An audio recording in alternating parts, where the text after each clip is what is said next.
geliyoruz. Bak Basın görüntü da. alamıyoruz.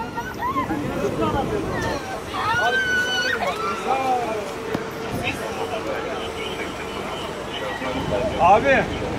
Volkan abi.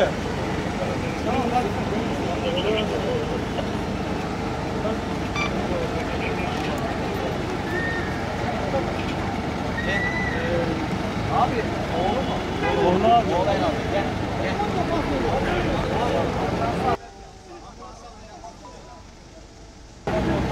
Gel dayı bu tarafa öyle gel. Böyle gel ha. Öyle. Bako. Kardeş Seyit kimsin? Öyle. Basın basın. Gel. Ha. Sen kimsin? Basın basın.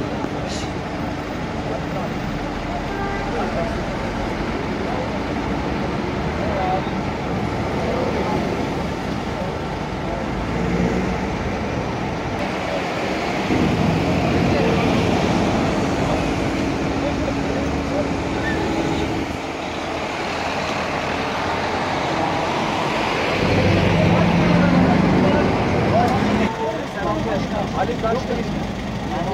Ali Handaş. Handaş. Kim diyor? Ali Handaş. Evet. Handaş soy ismi. Alo Ali Handaş.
Kim ki? Siz kimsiniz?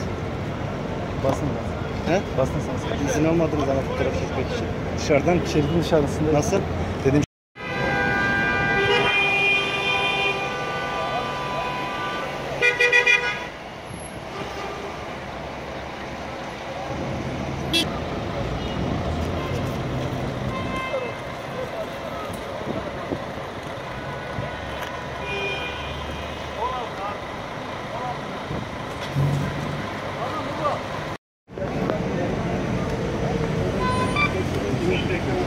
Abicim bak araç sana da çarpacak sonra seninle de uğraşacağız. Aynen. Evet, kenara iyice kenara.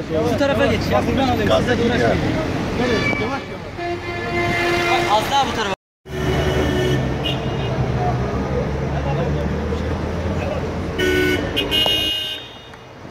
Ya sen ne yapıyorsun lan? Basın.